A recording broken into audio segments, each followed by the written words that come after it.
speeding. That's not how y'all feel. Feeling good. Sound good? Can you hear us? Talk a little bit more for me. Let's talk a little bit. Oh wait, that's Yo, what up, racist. YouTube? What up? Yeah. It's today. It's, It's today right now. I check my watch. It is Saturday the 21st. First off, thank y'all so much for coming by. Thank y'all for coming. How y'all feel? Excited? Yeah. It's a new experience for me. Why? Just the whole podcast thing. I've always wanted to do it ever since I was like in high school, basically. Always wanted to get into podcasting, but I just never did. Always wanted to. So when you was thinking about doing podcasting earlier, what did you want to do it? Like what would be like the subject you would like to talk about? I had a buddy, and him and I just like we would come up with like just really, really stupid shit.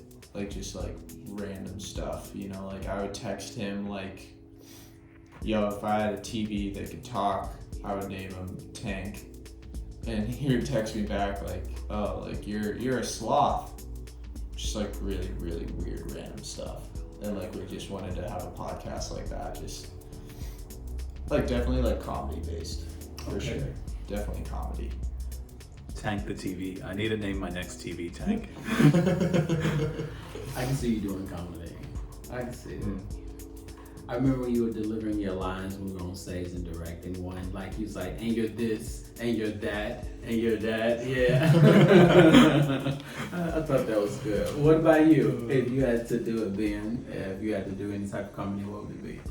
Or any type of podcast. Podcasting. Yeah. What would I do? I'd have to do something that I know stuff about. So I'd probably do like gaming or movies, because I know things about those things. Because you have that subscription, so you're always watching some type of movie. Oh, I'm always watching movies, yeah.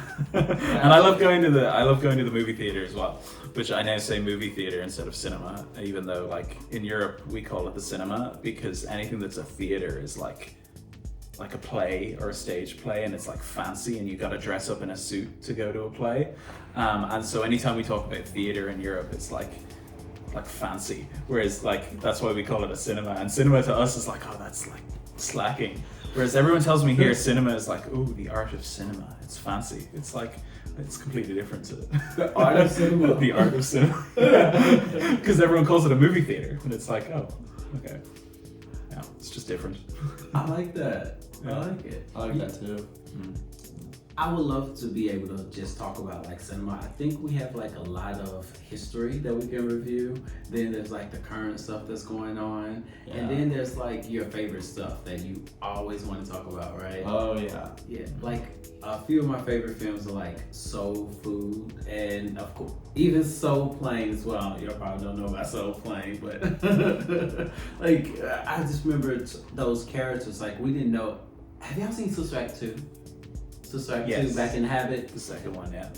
So Cheryl Lee Ralph plays the mom character to Lauryn Hill, and we knew her as the mean lady who wouldn't let Lauryn Hill sing for the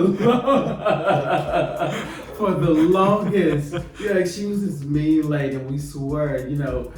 People like, you know, when you're young, you see a movie, and when they play those characters so well, that's how we think about, right? We think about them as the characters. So I've always wanted to be able to talk about that, and then kind of apply it to like life, right? Like what's going on. Because I feel like the biggest message that we get in films are reflections of our own life, reflections of our own experiences. So when we see it on television, it's not abnormal for us to like be able to relate to it, and also sometimes we're able to like find like some solutions or some alternatives, or more important, some acceptance, some tolerance of things.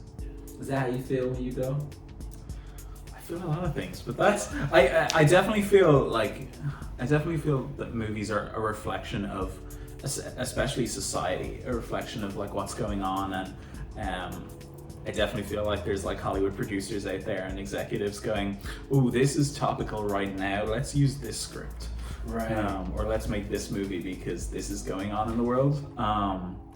But in terms of like reflection of life, that's so true as well. It's like you can also relate to movies that don't necessarily aren't about you or aren't about something that you have any experience with. Like I'm trying to think of an example because I'm so bad at explaining things, but it's like I saw this film After Sun, and it's about a dad and his daughter, and I really didn't get the film and what was going on, but it was such a beautiful and emotional film at the same time that there was something that I was able to relate to, even though the entire film is really about parenthood and single parenthood, and I'm like, I'm not a parent, so like I can't relate to it on that level, but I can relate to it on other levels. And I think that's the beautiful thing about movies, is that even if it's about something that we have no experience in, you can still relate to it in certain ways, and there's still ways that you can kind of get that. Absolutely. You know, when we talk about film, and we're all film students right now, what made you want to become a film student? What made you want to go to school for film, Zach? You know, I think it was, I think growing up as a kid, it was just so funny because it was like, you know, there was always something that you were like, I want to do this, I want to do that. I remember for a long time, I wanted to be an environmental lawyer. Okay. Oh wow. Okay. Just really interesting things. And then I remember at one point I wanted to like go into like the Army or the Navy or the Marines, like one of the branches of the military. Just like so many different things, and they were all like so different and so diverse, and just like it was just a big bowl of like crazy things, you know. And I think it was funny because at one point I kind of just sat down and I realized like the reason that I wanted to do any of those things is because I saw someone on a TV show that did that. Yeah. And I was like, I love that character. I love that guy. Like, he's so cool. Like, did you guys ever see How I Met Your Mother, the TV show? I heard about it. So there's this character, you know Marshall? Marshall, yeah. Yeah, and he's an environmental lawyer. Oh my goodness, I didn't even realize that. And he's just, like, anytime he has a conversation with one of his friends and he makes a point, he goes, lawyered. And I remember when I was like 16 or 15, anytime I got in an argument and I'd win, I would just be like, lawyered, and I'd feel so good about myself. And then at one point I wanted to like write comic books, because I was like, that's my huge, like, I love like superheroes and like Star Wars, Transformers, Harry Potter, like all that stuff, you know, like all around geek type stuff. And I wanted to be a comic book writer. And then I think it excelled to the point where it was like, you know, why do I like comics so much? And it's because there's all these adaptations, especially because Marvel was like really good at that time when I was like in high school. That's when like Iron Man 3 was coming out, you know, like Avengers 2, and that was huge back in the day, you know, like before like it was new and it was old, and like it was very fresh, and it was one of those first movies that had like all these like superhero characters as a team, and it was able to focus on so many different characters in their story of like how they came together, and like how they like come together to fight a villain that's too powerful to like be like one-on-one. And you know, that was just like really cool to me, and I kind of just realized at some point like that all of these different passions, and it all goes back to that main point that I was making, where I realized that all of these different passions that I was having, they were all stemming from a movie or a show or something that I had seen on TV. And then I think the one thing that's like really just my passion now is just like to be able to like speak to someone through like a movie.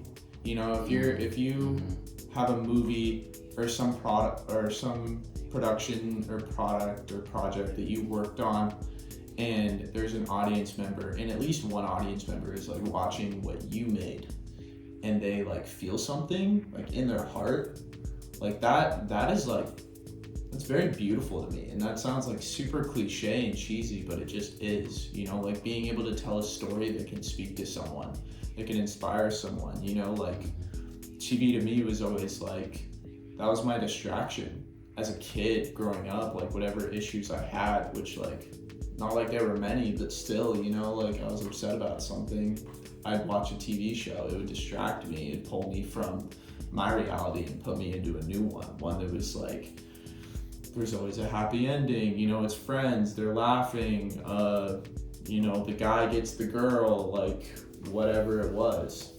But yeah. What about you two? Zach, I'm looking at your camera, and it is not on you. It needs to be a little. That's my close up. A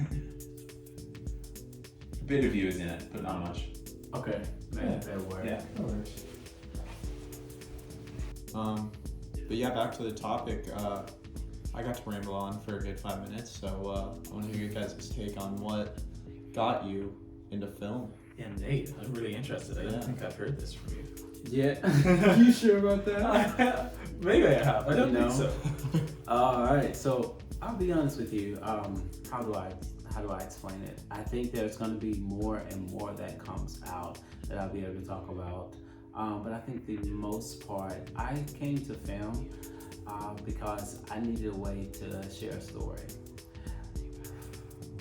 I thought I was just going to talk about like maybe some things that happened to me in my life, and I thought that's kind of all I needed. But the more and more I got into it, the more I started to reconnect with this creativity, with this passion that I had from long ago. Like when I grew up on the stage, I was always in show choir, I was always in band, like I read music, you know, all that type of stuff that I haven't done in forever ago, right?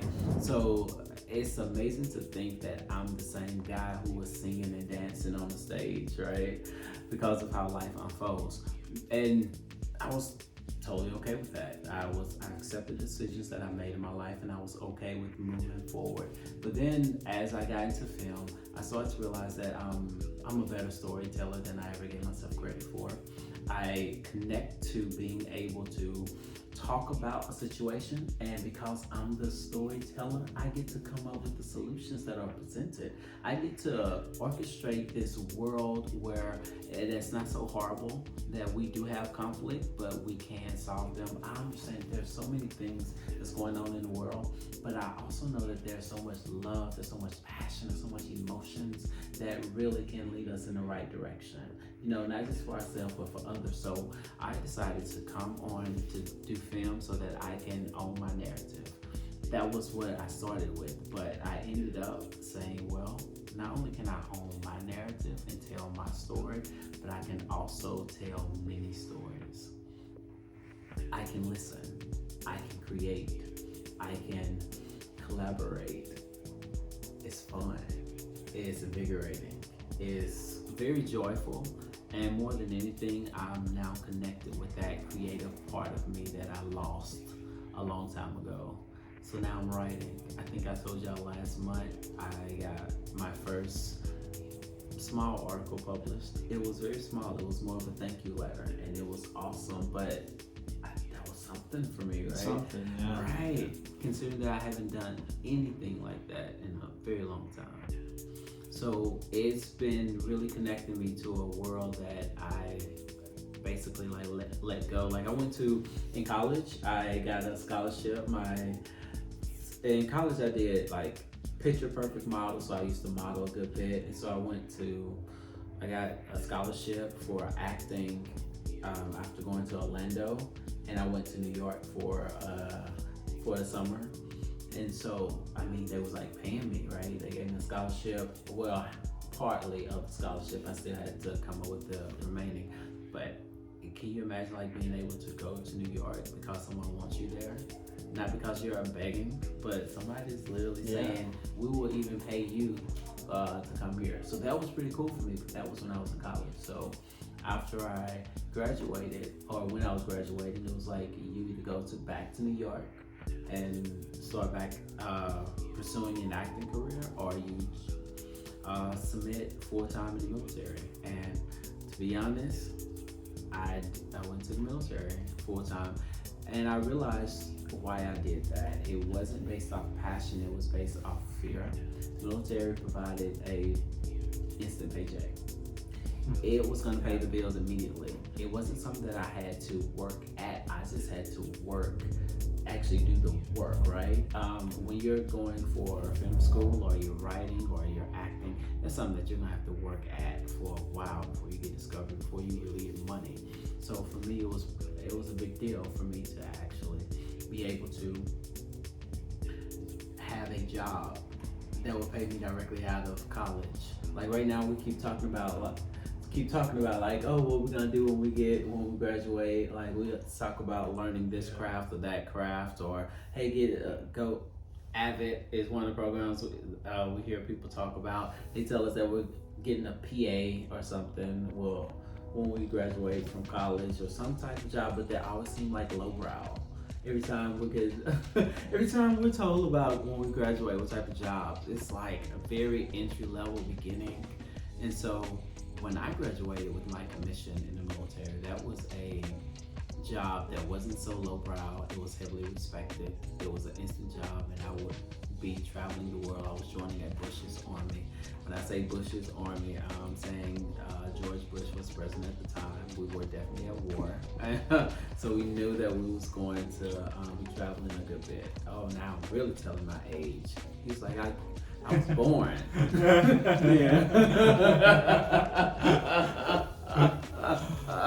Yeah, Obama was not even president then, but I do remember the night that Obama became president. Oh my gosh, it was very uncomfortable. I was at a training event, and I was, again, I'm young, so I don't know anything about politics, and I remember some of the guys that was, wanting for the Republican to win. What's his name? John McCain. Yeah, John McCain. John McCain, and I was like, y'all okay with that? And I'm telling you, it was a few of my guys, like, we had to celebrate, like, in private, it wasn't something that you Wow.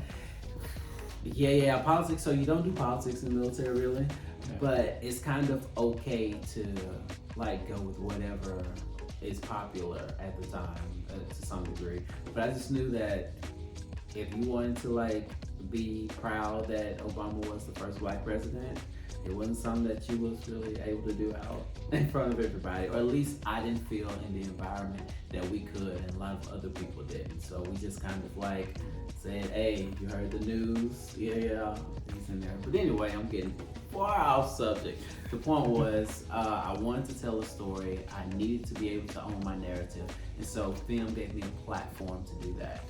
I did not know how else to be able to tell my story. How do I talk about like what's going on for me, right? What do I do? Go on social media and rant for a while? Not really. That's just not my caliber. That's not who I am. But I did know that if I had a platform to speak about such things, I would be able to own that. And so film gave me that and a hell of a lot more. Oh yeah. Yeah. Oh yeah. Long story, huh? Hey, we that's what this is all about, you find your point, and you go with it, you flow with it, and that's what makes it so like natural, and what like makes it like, I don't know, like I remember I had a conversation with one of my friends, and this is off subject, but I had a conversation with one of my friends, like a lot of my friends back home in Colorado, like they're not super emotionally mature, if that makes sense, like in the sense that you could sit down and have a deep conversation and it's just like casual, like if you had a deep conversation with them, it was like, oh my god, like I just had a talk with like so and so, and like it was deep, and it's like it's a big deal, and I think that especially as like guys, there's always been that stereotype, like guys can't talk. But I don't know, me personally, I'm sensitive, I'm emotional, like I'd like to have those conversations where you can just sit down, talk to someone about like real things, what's going on in life, like maybe a memory that you have that you want to share, like, and you just talk, and it's easy, and it feels good, and it's very, very stimulating. But I want to hear from Ben. Got you into film, man. Oh, my story is not that exciting. You guys both have these incredible stories, but actually similar to you, Zach. I wanted to be a detective for years because I watched all these detective shows, these British detective shows, and I was like, that's what I'm gonna be. I'm gonna be a detective. And then, like halfway through, I want to say when I was like 15 or 16, maybe, I was like, okay. Maybe this isn't really what I want to do. Maybe I'm just like looking up to these people and thinking, that's cool. I like that. Or like a secret agent. I enjoyed James Bond far too much as a kid. Yeah, and then I started getting interested in writing. In school, when you're 16, you do what they call transition year. It's like our 4th year in school. We graduate at 18 in 6th year it's called. But we have this like transition year where not that you don't do anything, but you get to try out stuff that you don't normally do in school. So you have different subjects like woodwork and stuff like that. And at the end of that year, you've got to do a project, and your project can be on absolutely anything, and you get a mentor assigned to you. So I wrote a short novel, and I was like, I'm gonna do this. We'll give this a go, and I got to self-publish it on a website as well. And that's when I kind of got interested in storytelling, I think. And from there, I'd always loved movies. I'd always loved TV. And it wasn't until I was a lot later on that I realized that movies is what I really love. And so when I finished school, I wasn't quite sure what I wanted to do, but I was like, I'm going to try film, and I'm going to try film and TV. I did a year's course in film and TV broadcasting, and it was a lot of fun. It was really good, and it's where I kind of realized, yeah, this is what I want to do. And I got work experience on different sets, short films, some bigger stuff as well. And that's when I was like, oh yeah, this is fun. This is really good. It's like challenging, but it's really satisfying, and it's really fulfilling. And it's like you could be running around like a mad head like all day long going, and then it's like 12 hours later and you're like, where's the day gone? And I'm so exhausted, but I've got another like 5 hours of shooting. And it was like, but it feels really good. And that's when I was like, okay, I know the career that I want to be in now. Because for so long I was like, ooh, maybe I will go into like law, and I'll do like business and law degree, right, and become a lawyer or something like that. And then I was like, no, I'm not good enough at school to be able to do that, because our whole education system is based off of like exams that you do and points that you get. And I was like, I'm not good enough at exams to be able to become like a lawyer or even go into business and do business school. So I was like, okay, I'll try art. And then I was like, I don't know what kind of art I want to do, and that's when I came and found filmmaking. It's like, yes, this is what I want to do. But even so, more so, I suppose I've realized in the last like 5 years that it's filmmaking is what I want to do as opposed to TV. It's like some people are like, oh, I want to do this, or I want to do that, or I want to do both. And I don't mind doing both. TV is really cool too, but I think cinema and like what is done on the big screen for movie theaters is something that really interests me, and it's something that I'm amazed by, and that's why I go to the movies 3 times a week, because I love cinema, and that's when I realized, oh yeah, this is where I want to be, rather than, okay, I could be on a TV set and I could really enjoy that, but it's like I want to work at film and I want to make movies that go on the big screen as opposed to a different kind of content. Like, what's the difference?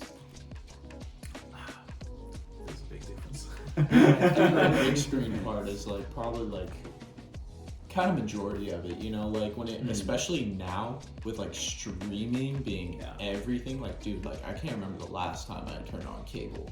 Yeah. Like I don't even think I'm gonna pay for it in my new apartment. Like it's not worth it. You have HBO, you have Netflix and Hulu, like you're set. You got everything right there in front of you. Yeah. And just like I think shows are more so like kind of you sit at home and you have something that you could either binge or that you could spend like 20 minutes to an hour like a night on. Whereas like a movie, it's like one whole experience. Yeah. You know, you got the entire story in one like 2 to 3 hour period. The big screen is a big part of it for me, and it's, you know, sitting in that room with an audience, watching this enormous screen, watching this story unfold before your eyes on this massive screen, people who are larger than life.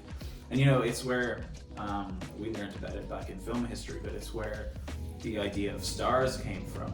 Right. Is that now you're seeing, like back in the 20s, now people are seeing these normal people larger than life. They're blown up on this huge cinema screen, and their head is like 50 feet high or whatever.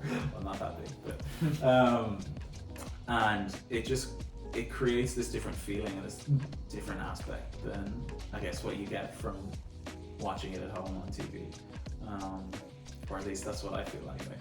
You know, I was so fascinated when I saw Babylon. 3 hours. I was fully engaged. I can't think of the last movie that I enjoyed as much as I enjoyed Babylon. Like, as a film student, it was exactly like, I mean, I think we were talking about like on the stage, like all the crackling on the stage, you know, like poof, poof, you hear it. And it was like the audio, the sound guy was acting up. It was so hilarious. Like I was like one of the only ones who were laughing, right? Because, you know, unless you've been in these crazy, you know, moments, you don't really know why it's so funny. Like, oh, hit your mark, you know, on there because you can't see it, or the mic is right here, they can't hear you, right? So we understand those like small things on any type of set, but what they did was they showed us how crazy it was during the black and white silent era. And you were able to see how they had so many different sets going on at one time. And I was like, you know what? I can see how this is possible. It's very plausible to have this, right? Because no one can hear it. So although you have another set right across from you that's happening at the same time, it doesn't show up in the film because there's no sound, right? And it's not necessarily appearing. So I was like, wow, I can see how you can like massively produce as much as you can because of the technology at that time. So and then you had like going to the end when I think it was like so super sad when people were like not as popular as they once were, and it kind of talked about that, and you know, and it showed the reality that people go through. So it seemed like super honest. It seemed like they weren't necessarily trying to be something that it wasn't. It was like, I get it, I understand, and I just thought it was beautifully captured. A lot of conflict, a lot of twists and turns, so you were never bored. And I'm talking a lot about it, but have y'all seen it? I have not yet, but oh my gosh, I want to. I really want to. I feel like as a film student, you love it. Yes. I see, that's one of the things I was thinking about too. I was like, because my mother watched it, right? And she watched it with my sister, and they came home and they go, I hated it. They told me it was a bunch of gobbledygook random stuff mashed into one, and I was like, that kind of sounds interesting. So right? I see people complaining about the plot quite often of the film, and I'm like, no, you need to follow the main character Manny through it. Yeah. Manuel, like, his performance is great, but Manuel and Nelly are your like two main characters that you need to follow through the film, and it does follow them very well. But it is an ensemble cast at the same time. So you've got Brad Pitt's character, you've got I can't remember her name. Margot Robbie. Margot Robbie is Nelly, yeah. Okay. But you've got like 5 or 6 characters that you've got to follow throughout the film. The older lady. But Manuel is your kind of like your main character, and he's like the main character. He's your eye into Hollywood. And he starts off as an outsider. Yeah, I could see why most people don't like it. It's also like a very outrageous is probably the wrong word. There is every kind of bodily fluid in this film.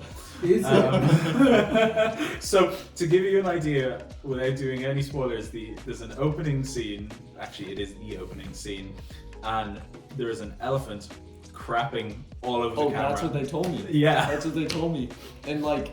It was so funny because everything they were saying it like it was a complaint, but it just made me more and more interesting. I was like, that sounds really cool. Like, I would love to check that out. I won't say it, but the scene that it cuts to, like immediately after that scene, is like, oh, we're going there. Okay. Let's just say big fat naked man. But and other gross bodily fluids. It's a wild film. It is. But it's like, yeah, it's got so many amazing things going on in it in terms of what it's like showing and what it's talking about. And when I got to the end and was like, this film is literally copying Singing in the Rain, I was like, oh my goodness. So the film is essentially about the transition from the silent era to the talkies and the impact that it has on Hollywood and Hollywood's rising stars at the time. I heard something, and I was like, honestly, like, hearing everyone's different opinions about it, like this thing that someone said to me, it makes sense. I can't remember who told me this, but they told me it's a film for film people. It really is. Yeah. Like, it is really hard to hate that film if you know film history. If you've ever taken one class of film history, if you are into film to any degree, cinematography to any degree, like, this is one of those. Yeah, everyone in school that has told me about that movie, they're like, I love that movie. But then I go home and my mom's like, I hated it. And it's like her and my sister, one of my sister's friends. I would not take my mom to go see that film. not the mother-son It type is, of relationship yeah. you want to have. It's very R-rated. Yeah. They had an advertisement for it, and it was the funniest thing I'd ever seen. And it's where they take like a bunch of the main statutes of the Hays Code, and they're like, no drugs, no sex, no violence, and then they cross out the no every single time, and they're like, we have this in our film. I mean, and think about that, and there was a point that they was talking about, like, the code on the film. If you don't know anything about film, you have no idea what the Hays Code is. You have no idea what that means. There's a lot of things that are specific It was context. a lot of jargon. So, that makes sense. Now I see why people don't like it. It is very jargon heavy. Now that I'm thinking about it, I forgot. Like, I'm so used to it now, right? Yeah, like, it's like that scene that you were talking about at the start, and it's the scene where it's the first time we see them shoot a set when they move to the talkies. And it's the first time they have the microphone in and a sound guy, and now instead of being out in the open just shooting wherever they want, they're in a sound stage. And you know, she's got to hit her mark. The sound's got to be right. You've got to have no other rattling noises. You've got to keep everything quiet. And to us, it's like, an act, and there's so many things going on. And to us, it's just like, oh yeah, this is what we do every day. This is really cool. And it's really funny because it gets to, like, I don't know, is it like take 17 or 18 at the end? And I laughed at this bit that like no one laughs at. You have like the clapper guy come in and does the mark. Yes. And one guy calls it and he's like, scene A, take one. And then the other guy goes, mark, in like the background. Mm-hmm. And I don't know if anyone notices, but the further and further they go on through the takes, the guy who goes, mark, is like, Mark! Mark! Because they're like getting further on, and it's such a subtle thing. And I laughed so loudly when he got to that point. He was like, Mark! And I was like, and everyone around me was like dead silent. And I was like, okay. Right, yes. People don't know film, they're just like, who's Mark? Yeah. It was when they cheered to get one take. Yeah, they get this like one take after like hours and hours and hours, and it's like, oh, and they're all like clapping and cheering. I died. Look, I was I know I was embarrassing at that point. It was like, I was audible. I was like, one take. We got one usable take. I really gotta see this movie. I really want to. And I turned around when I was the person that was with. I was like, "That's an AD for you." That AD was everywhere. Yeah, he's like, but I think that's the thing as well for us.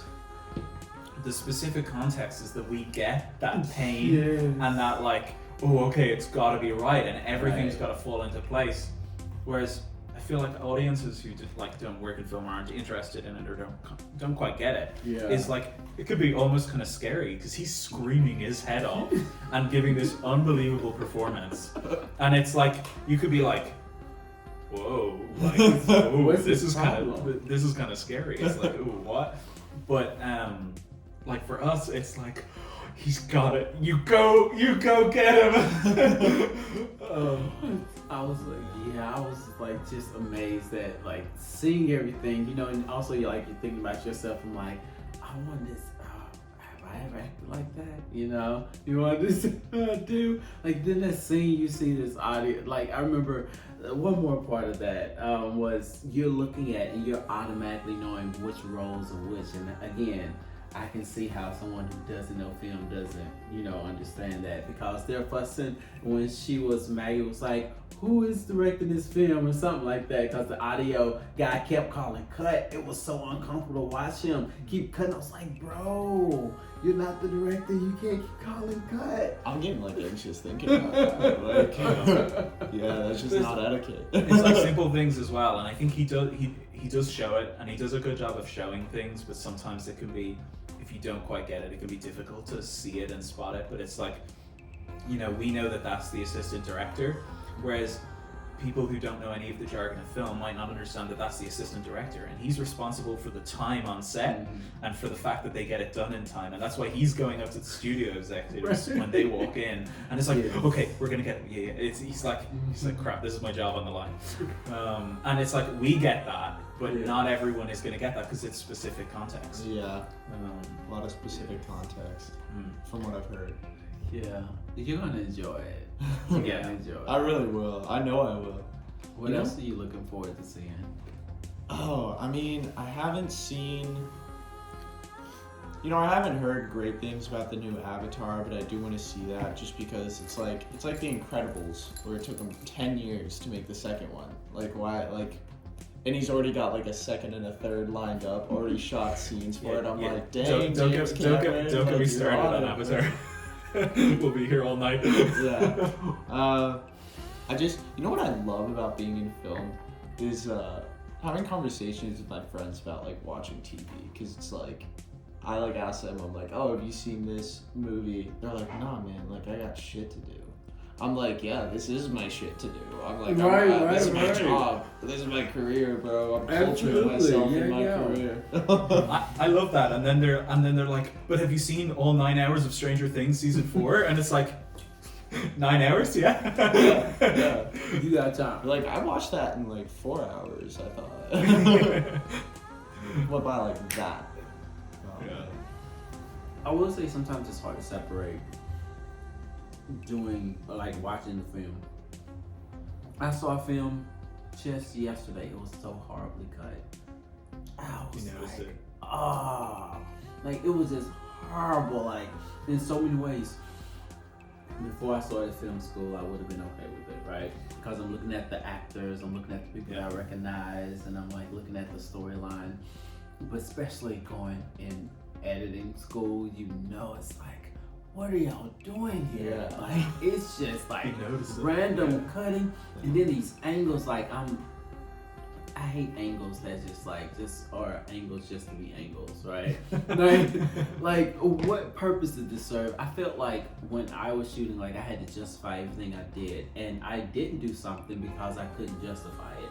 So I totally understand like getting different viewpoints, but I feel like if you were to ask like the director why he chose like this angle, or the editor why they cut this scene and the way they did, or like the timing of it, I feel as if they wouldn't be able to give you a plausible answer. I felt like it was just put together because it had to be pushed.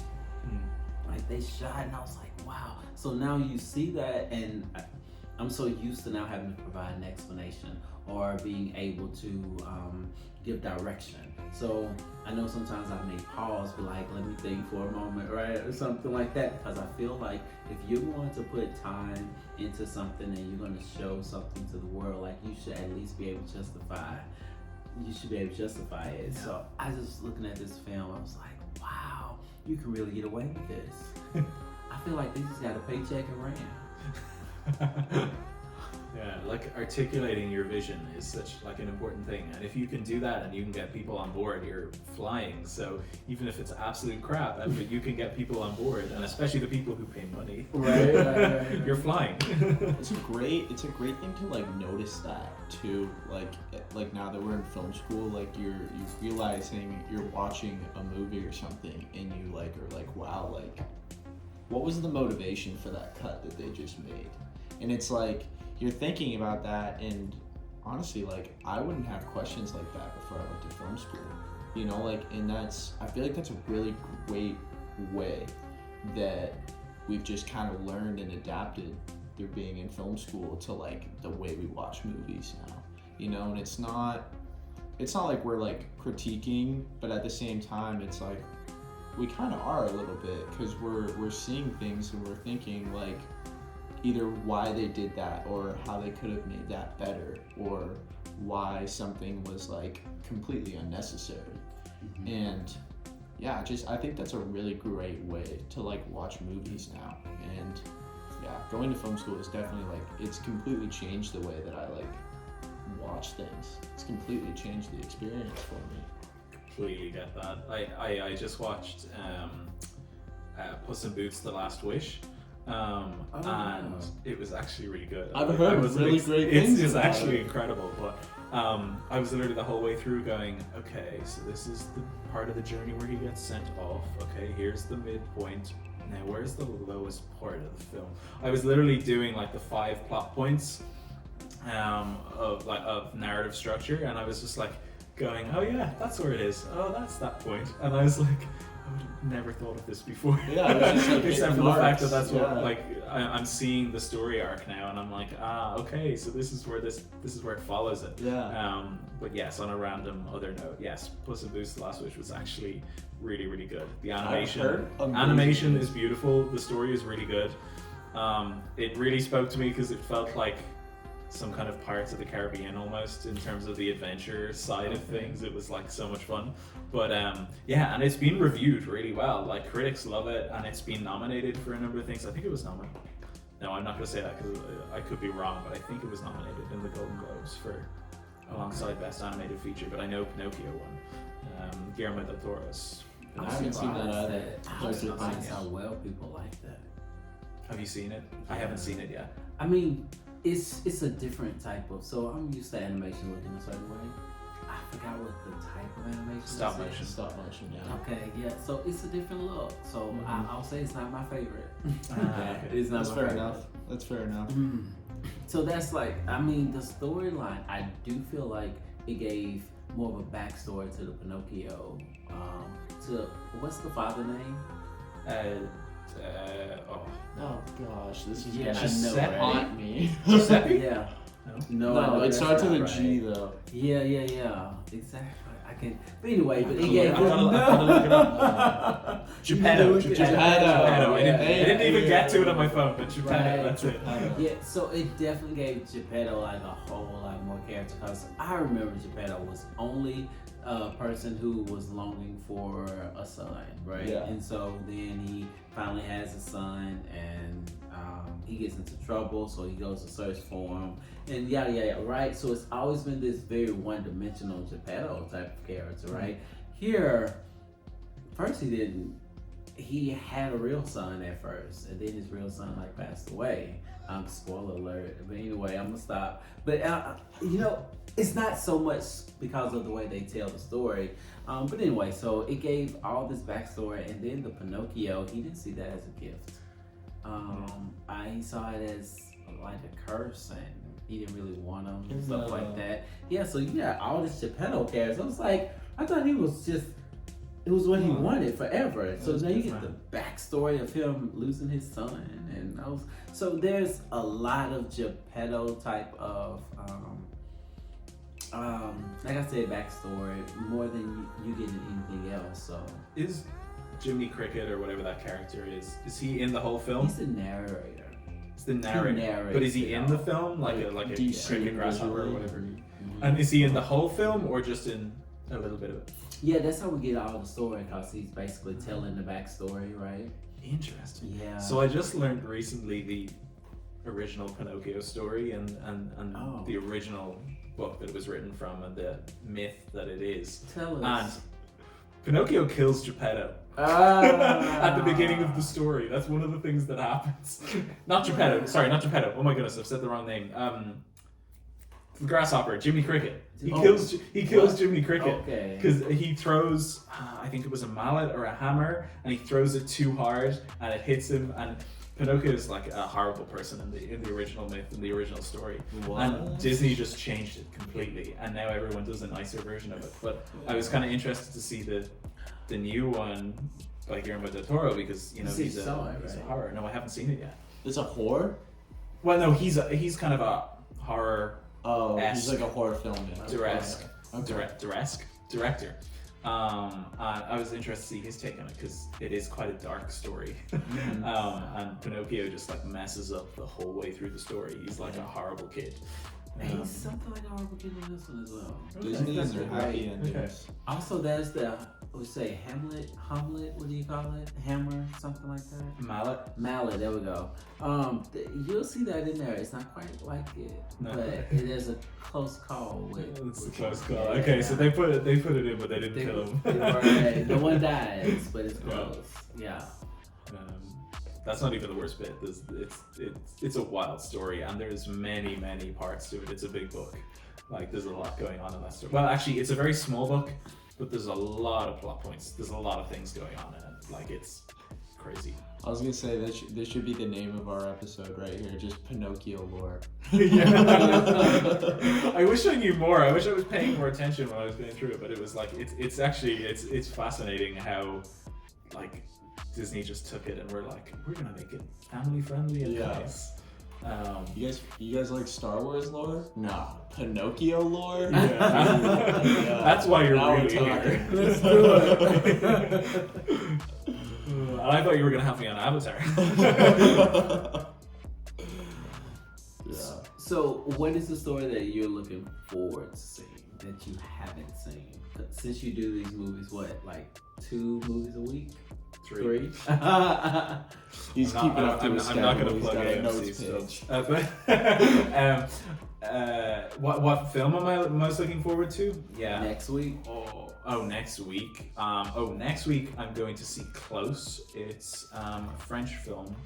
It's been nominated. Well, it's in the short list of. We'll find out the nominations for the Oscars on Tuesday, but it's been shortlisted for Best International Feature Film. And it's about 2 young boys around the age of like 10 or 11, I think. And it's about their friendship and how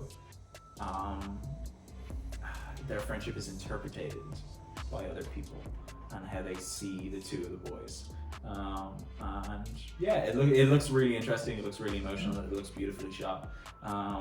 It's, I think, the last film of the Best International Feature Films that I have to see from last year. So it looks really good. But it's just coming to theaters here in LA like now in kind of mainstream theaters. So yeah, I'm really looking forward to seeing that next week. But I'm super excited to see Oppenheimer. Yes. Christopher Nolan's new I film coming out love later this year. Cillian Murphy.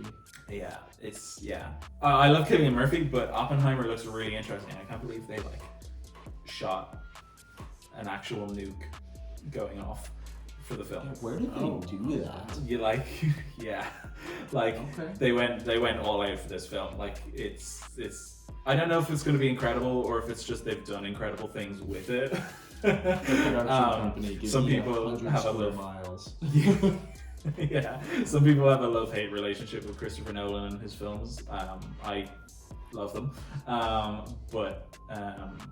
yeah, I'm really excited to see what the story is because I think it's going to be really interesting because it looks like it's about the guy who creates it and he's like, oh, I've made a mistake.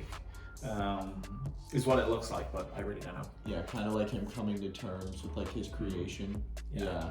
I think it's not trying to be historical. I don't think it Yeah. looks like it's trying to be because there's a point in one of the trailers where they're talking about how like if we do this, it could destroy the entire world. So it could be a little bit more apocalyptic than the real than the historical story. I don't even know if it's a historical character. I haven't looked into it at all. I saw that teaser trailer and I was like, that's all I'm looking into. I'm not looking into anything else. This looks exciting. Yeah, no, I agree with you on Christopher Nolan though. I love Christopher Nolan, so I'm definitely really excited for it. What did you think of Tenet? I haven't seen that. Oh, okay. I haven't seen that. Isn't that, who's in it? What's his name? I don't know his name. Washington. It's Denzel Denzel Washington's Washington. son. No, it's not Denzel Washington. No? It's his son.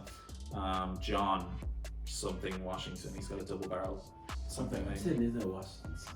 Yeah. Okay. I heard good Denzel things. Washington's in his like 60s I or heard good 70s. things. His son's in his like 30s. Yeah, that was what really surprised me too. Yeah. I was like, whoa, he has a son? I feel bad that I didn't know that. Oh, you haven't seen it. Did you see Avatar, Nate? I saw it. Yes. See, you know Kiri, one of the kid characters, Kiri, Okay. is played by Sigourney Weaver. Yeah, I saw that. 14-year-old character played by Sigourney Weaver, I saw who that is on now the credits. 71. Yeah. Yeah, did, and she yeah. did all the underwater motion capture, and there's like a featurette that they published, and it shows her like running along with the other kids doing the motion capture, and she's like, nah, nah, nah, nah. It's like, That is crazy. this is incredible. Like Wow. she's like acting like a child at almost the 10th of age. You know what? When I think about that, I only think about the fact that they're like voices, right? I forget that they're actually moving. Like they're actually in character doing things, right? I just think of like a voiceover, like an animation. But Yeah. it's great to hear that she was actually in motion. And she did some of the underwater stuff as well. So the incredible thing about that film is that the entire cast had to learn free diving for the film, so that they could go underwater with only the camera rigs as opposed to scuba rigs. And like it's just incredible. Kate Winslet, who plays they're all Navi names and I can't pronounce them, but she plays one of the tribal queen leaders. I don't know what to call it, but she did 7 minutes and 10 seconds underwater. Holding her I breath. heard about Yeah, that. Isn't that like a world record? No, I wonder. I think it's it's not a world record, but it's like a world record. It's like a record for like an actor. Yeah. It's like a record for like actor. That makes sense. But that's crazy. She said it was like she felt like death. After. If you've seen it, so she comes up out of the water and she's just like, "Am I dead?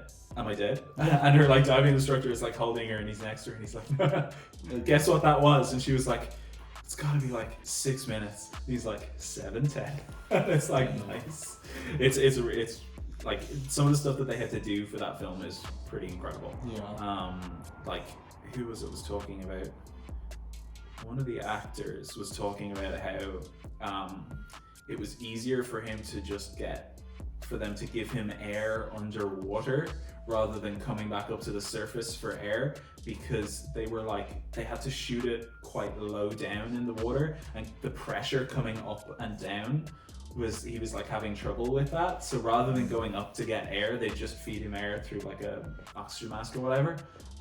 So he would just stay underwater for hours and hours at a time because they just give him air when he needed the air.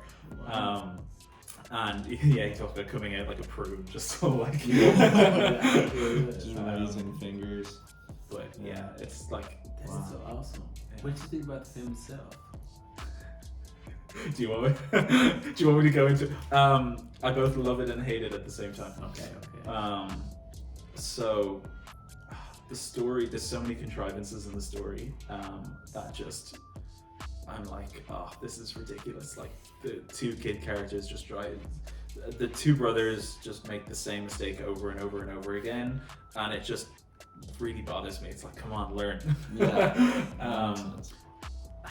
The dialogue for Kiri, who's quite an important character, played by Sigourney Weaver, is some of the worst written dialogue I've ever seen. Like, it's so corny, it's so cheesy, and nobody's complaining about it because Sigourney Weaver is the one saying the lines, and she's an incredible actress, but the dialogue's just awful in some places. And then one of the guys says bro way too many times. He says it like 6 times in like one sentence, and it's like, okay, this is a bit much. He's like, bro, cuz. Like, it just feels off in some places. And And like the whole arc of the story, I'm fine with a lot of it. Like I think people really don't like it and really hate on it, and I can see why. And I'm fine with a lot of it, I think, but there's certain points that it's just like, no, this just isn't good writing.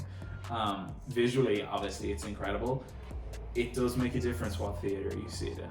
I will say that. So I've seen it 3 times. I've seen it in IMAX here in LA, and I've seen it in like the best IMAX, which is 4K, variable frame rate, because there's 24, 48. The film is in 48 frames, and then slower sequences are brought down to 24, with deep 3D. So it's good 3D. Whereas when I went back home to Ireland over the break, the holidays, I went to see it again in IMAX in Ireland, which is our best. We only have one IMAX screen in Ireland. It's not like here where there's like 3 AMCs near here that all have an IMAX in them. In Ireland, we have one IMAX, and it's in a theater that has gone into liquidation and is going bust. So it might not be there for much longer. Please fund it. Start a GoFundMe. But yeah, there's only one IMAX theater, but because it's the only one, and we're a small country, it's not one of the best IMAXs, so it's actually only in 2K, so it's half the visual quality, if you want to put it that way. And they only got it in 24 frames. They couldn't do the IMAX version in a variable frame rate, so that it's in 48 frames. And the 3D was like, I took my glasses off a couple times and was like, oh, this just isn't in 3D for some of the scenes. So like here, when you take your glasses off and you're looking at it, you take your glasses off and it is just a blurry mess that you cannot see, you cannot understand what's going on. Back at home, I was like, oh, I could take these off and comfortably watch this.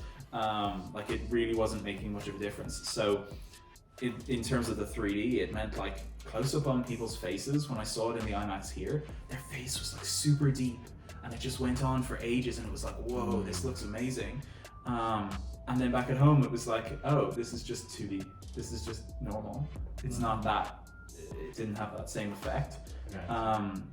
So you can see that Cameron has specifically made the film for 3D, and he's very much the highest level of 3D and the highest level of quality. So there was a big difference I noticed as well. And some people hate the variable frame rate. Did you see it? Do you know? Did you see it in variable frame rate where it's 48 frames and 24? I didn't even realize the quality of it. He's totally what theater did you see it in? Did you see it in IMAX or in something else? I'm trying to remember which one. I have like two favorite theaters. I love Universal. Yeah. And I use cool. My gosh, when I go to Universal is like a prime theater to go. Of course you have to pay that $5 for parking, but it's okay, it's worth it. And then I go to the one right up here in North Hollywood, the Regal. North Hollywood. So I either go to the AMC or the Regal. You know, I didn't even know movie theaters until like this year. I mean, last year, like 2022. Like if you said, I thought all movies were the same. Like I didn't. So now it's like, hey, which one we're going? We're going to Cinemark. Oh, yeah. Oh, we're going to the Regal. What city? Like now, I know my movie theaters now. It's amazing. I'm telling you, I had no idea the difference, but because we go see movies now, I know that. So I'm pretty sure it was like, I know it was very high quality. And did you see it in 3D? I always see if it has a 3D quality. I always choose I never not choose that if it's possible. Okay. I do remember wearing glasses. Okay. So yeah, it definitely was a 3D.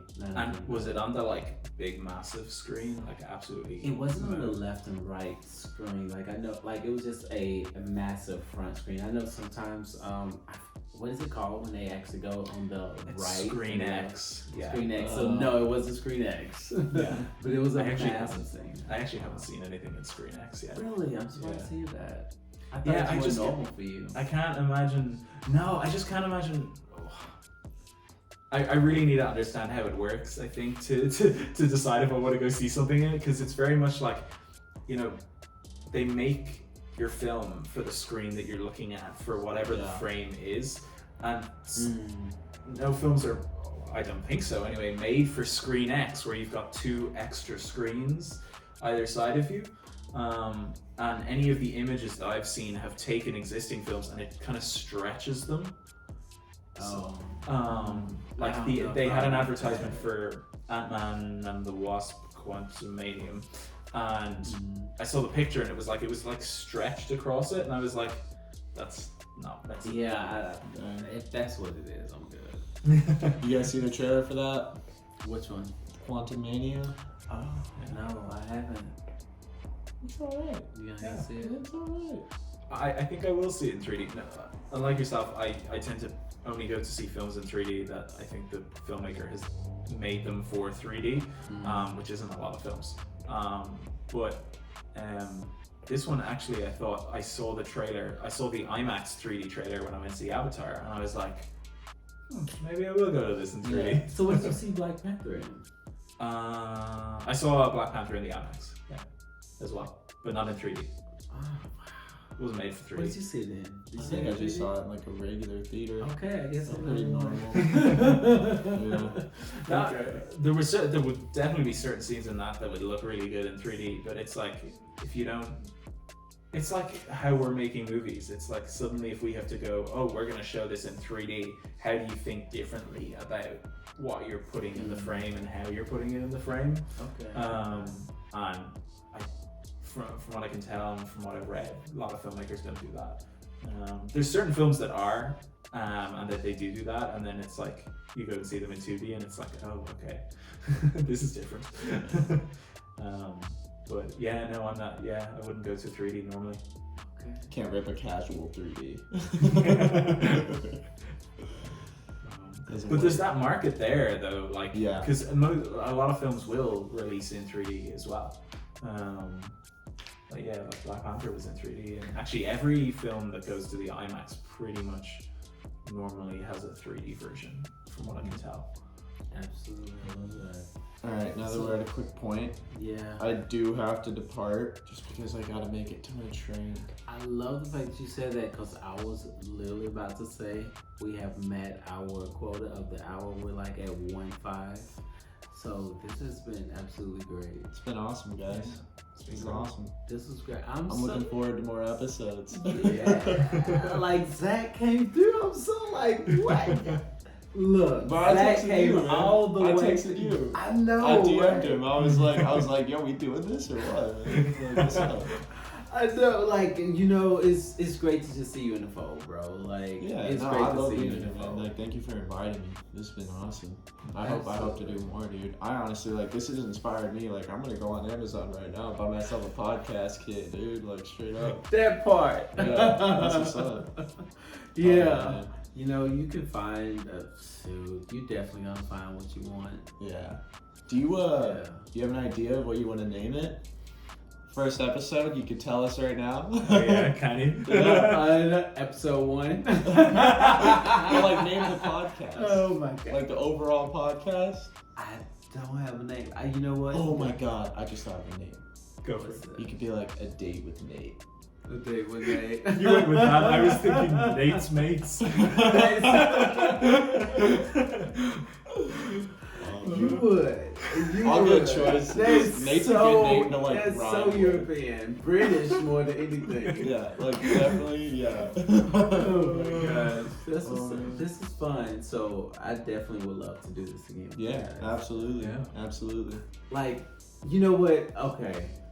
We're about to get off, but I would say, you know, it's just so normal. I'm just so used to being like, I don't know how to live being like, if you stop, like, if you just be like, look, I'm headed back out, y'all. I'm not gonna be able to see y'all anymore. Y'all have to go. I'm going back to Ireland. I think I'm just gonna cry.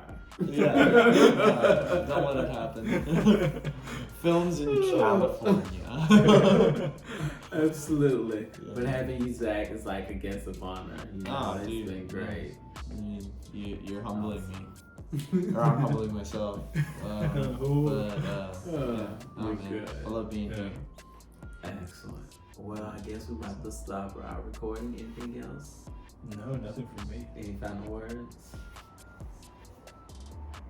Don't worry, folks. The back of my shirt says, "We'll be right back." Oh, we'll be right Whatever. back.